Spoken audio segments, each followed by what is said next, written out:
Welcome back, everybody. This will be the final part of the session I've recorded. The Earl is certainly one of the best natured people you have ever met. Considering where he is, you aren't sure that's going to be a good thing for him in the long run. Oh. Who would you like to approach? Well, hold on, let me look. For one, let's look at Corval the nation. Kingdoms. And spices and trading. Alright, what was her name? Close the entries. Princess Jacelyn. Jasper. Anna. Cordelia. Penelope. I don't think she's actually in here. Shit. Okay, so these are people we've met. I don't remember meeting them.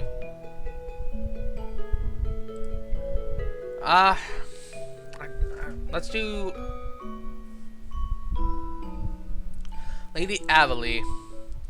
The incomparable Lady Avely smiles as you approach, but her eyes are questioning as she looks you over, giving every appearance of having no idea who you are. She looks at you, her dark eyes all tentative confusion. It seems the burden of introducing yourself and start conversation will be firmly on you. Politely. You smile politely and curtsy the exact correct amount. Lady Avely, a pleasure to meet you. I am Countess Sora of Willen. She mirrors your polite smile and curtsies in return. The pleasure is mine, Countess Sora. I confess my surprise that you would seek me out, Countess Sora. Why? There are so many people here. I wasn't sure that anyone was going to notice me at all. Lady Avely smiles brightly at you. Oh, fuck, hold on, pause, got stuff to do.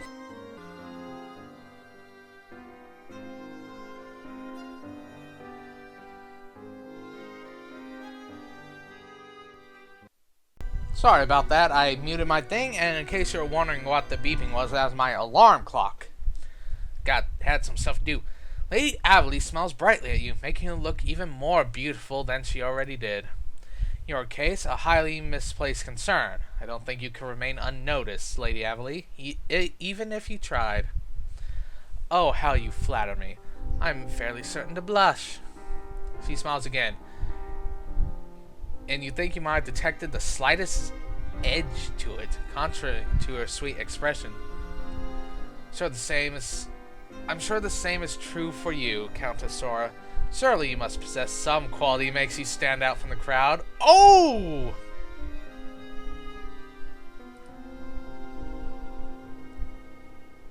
That's mean! Trying to be friendly here.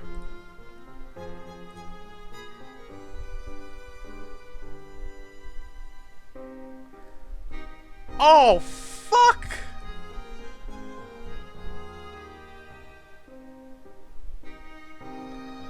So mean!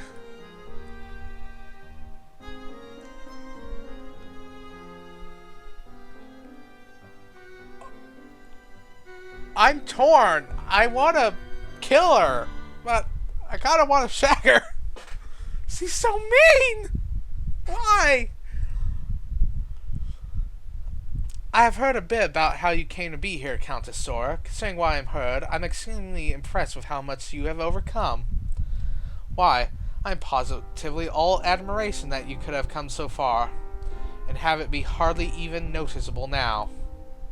Well, that's definitely a backhand insult. Yeah?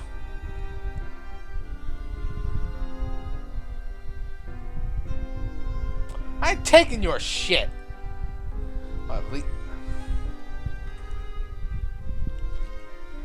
I am making enemies with Fantasy China.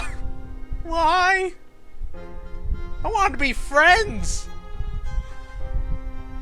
Well, at the very least, I own up to my opinions and do not hide between half-truths and smiles.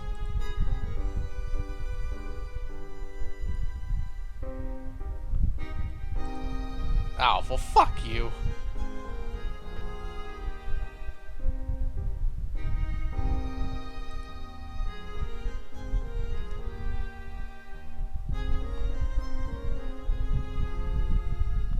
Oh. I want war. I've decided at the beginning of this, I wanted a war.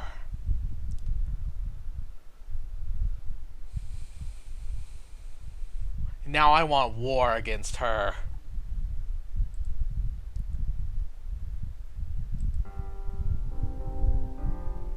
Let's just talk to Princess Jocelyn and go get some damn food.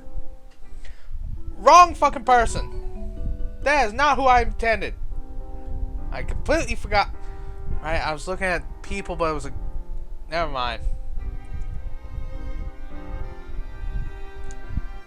I might as well talk to the prince of my own nation. Well, stay the fuck away from him. Countess. His greeting is instant. I'm very pleased to see you make your acquaintance at last. I've heard so many things about you. Apparently he knows who you are, which is not what you expected. Unless someone warned him to stay away from you if he didn't want to end up with a broken bone or three. That might make sense. Only he's not running away. So maybe they didn't, or maybe he's just really brave. If he's brave, maybe he isn't as boring as you thought. I'll be friendly. Hello, Prince. I think we might have gotten along better than I thought. Which is a relief. It was stuck together for 7 weeks. The corners of his mouth twitch at your less than proper greeting, until finally giving in and showing you a genuine smile. With greetings and introductions out of the way, there's a heavy pause of awkward silence. Clearly, it's up to you. God, it's always me!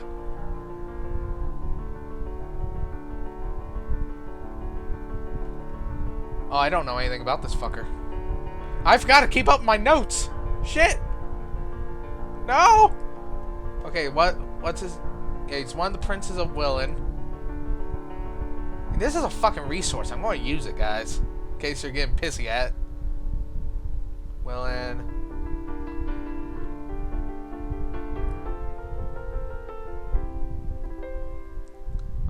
Seriously, why? I could probably get rid of the fucking help.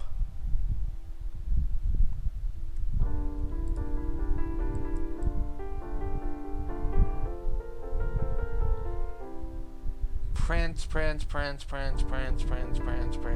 I don't see no fucking prince here.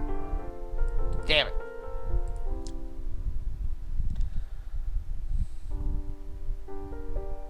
I'll ask him about his sister.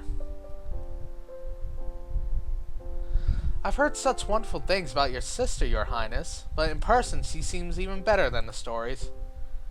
Must be very happy to have such a good-natured and pretty sister. He sends a happy glance the way of his sister and nods. I think what really makes him look more snobby is this, and the fucking fur coat just hanging off that shoulder. I'm blessed indeed to have such a loving and accepting sister. It's very kind of you to say so. Yes, I hope to get the chance to know... Oh, yes, I hope to get the chance to know her better. You replied, that's genuine. Prince Leslie smiles warmly at you, although you cannot tell how sincere the smile is. Let's discuss something I am interested in learning more about. Please, tell me of yourself. I'm not going to brag, but I want... You gotta be a good storyteller. I mean, you want to keep them interested, you know? Though it's clear he did not have the highest expectations of your answer, your eloquence in telling your story has clearly engaged him and entertained him far more than he was expecting. Yeah. By the end of your tale, he has clearly warmed up to you. Damn right. At precisely this moment, a polite amount of conversation has been reached. Prince Leslie... I'm going to call him Leslie. Prince Leslie bows and politely says he hopes to get to know you better in these coming weeks.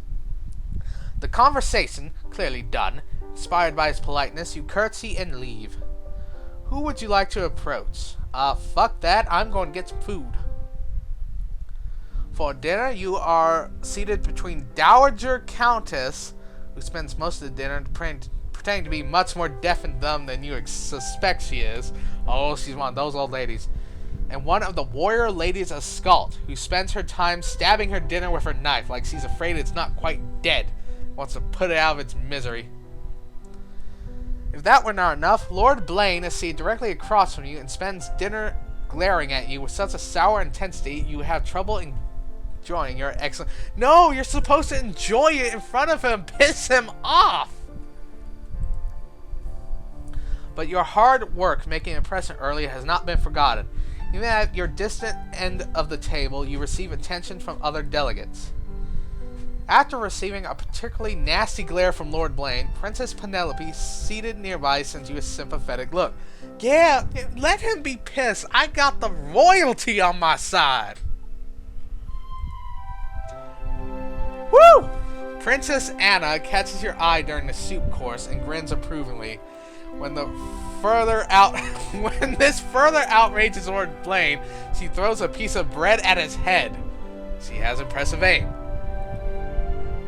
Lady Averly takes a break from charming the men around her, witless, to giving you an appreciative smile as you deftly turn a boorish insult from Lord Blain into a compliment to yourself.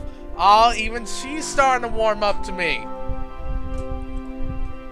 But even with this attention, you find dinner a tiring affair. So when it is finished and all the delegates are summarily dismissed to their rooms, you find it a bit of a relief.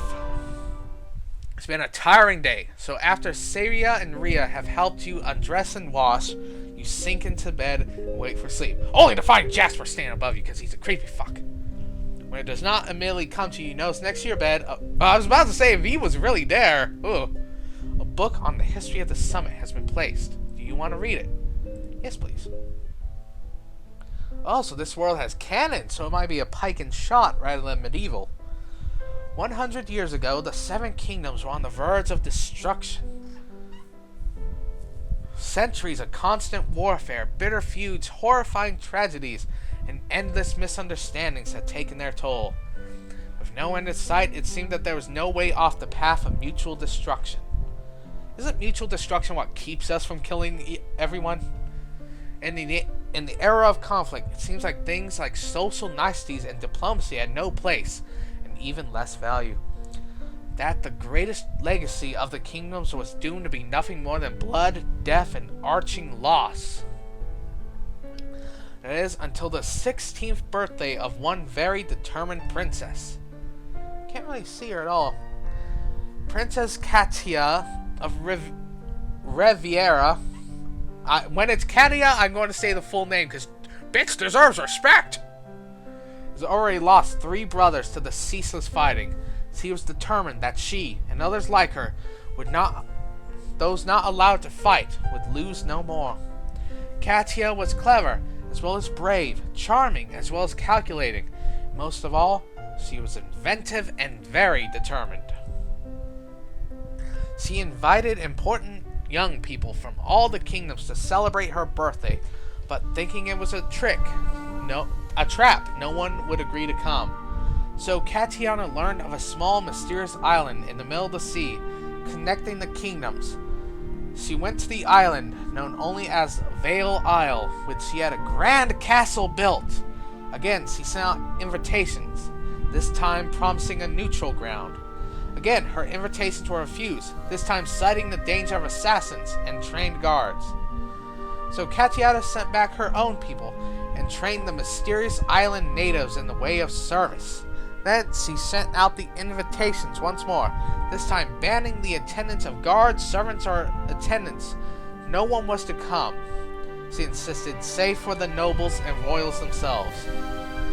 By this time, the young people in question had grown mighty curious of what sort of person would go to so much trouble simply to celebrate a birthday long since past. Furthermore, if they went, they could find the answers to many of their pressing questions. Was it true, they wondered, that the female warriors of Skuld drink only the blood of their male victims? Was it true that the pirates of Hiss made sails out of skull and bones? Did the Emperor of Corval truly have a house with 1,000 wives? This time they accepted, not all of course, but enough, 7 from every kingdom. When they arrived at the Isle, they found themselves well greeted and feasted. There were parties and plays, dances and friendly duels. And all along, there was Princess Katia convincing them to stay just a little longer, to forget just a little more that their nations were at war and hated one another.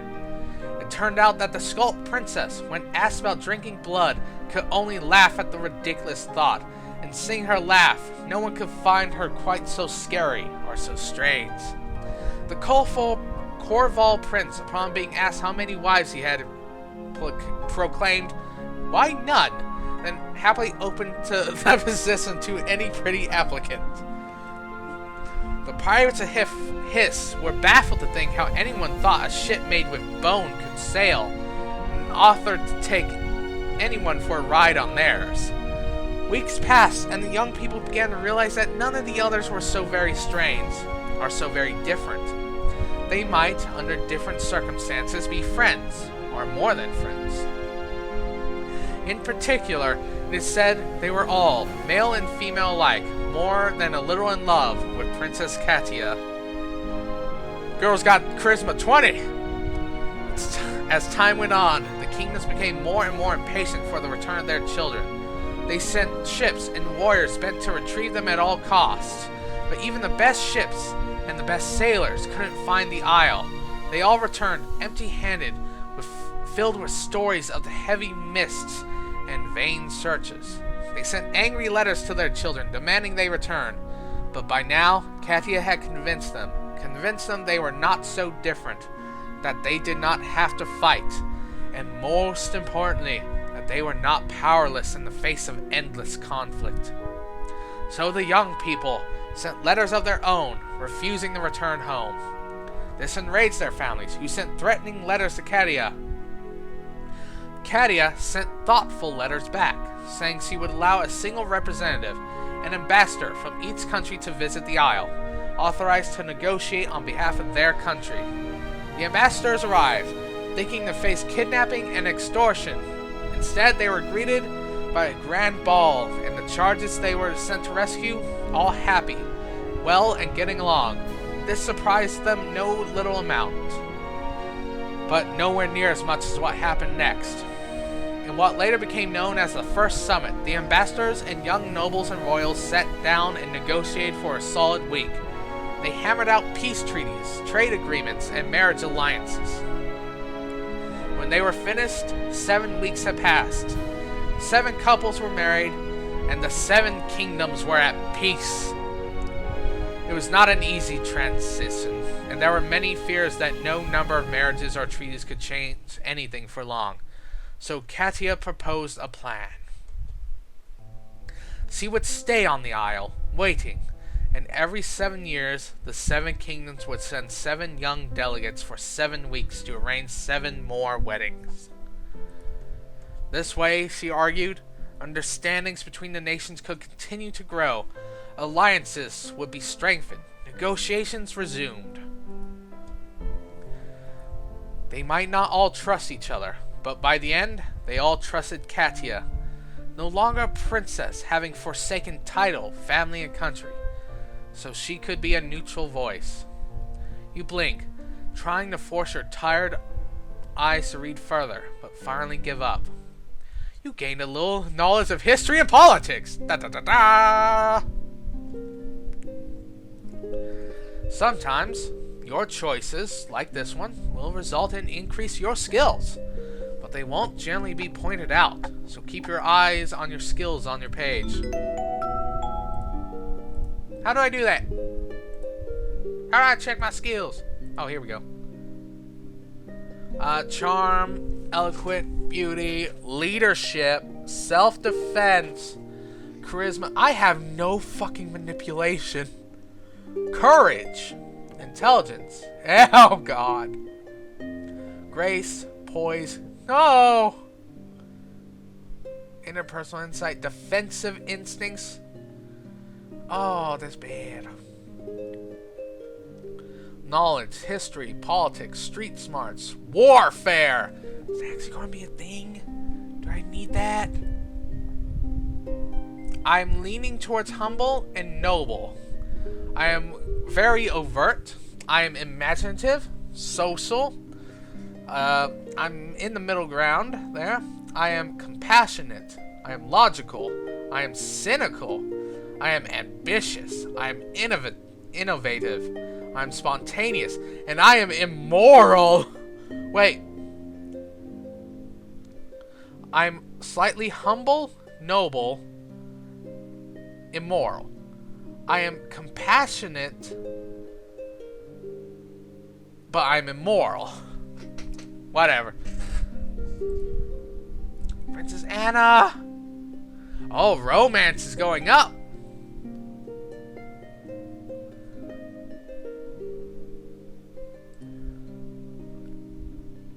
Yeah, I probably should talk to him at some point. I have literally nothing with her. Respect. Oh, okay, so Princess Anna is a romance option. Oh, I can romance you? Really, Rhea? Oh, I'd do that. Oh, I see. She's only a friendship option.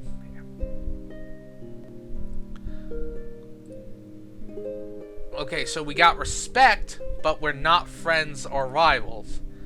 You're my girl. That's how it's gonna go down. Oh, I can romance her. Huh. Her? Her and her are my interests. Oh, Prince. Damn. Damn, son. Maybe I should have went and talked to you. Okay. Wait, what does this mean? Approval. Merchants. Wait, what is what? Oh, let me go look. This is important. I need to look at this shit. Approval. Faction approval is indicated to which degree of respect and approval each faction holds. Oh. Do the merchants like me or not? What does this mean? Is blue good or is...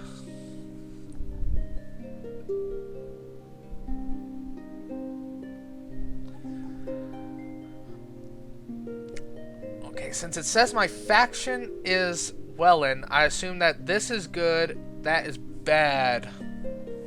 So merchants like me, probably because my sense of justice encourages the it encourages prosperity, so they like that. Rebels, really?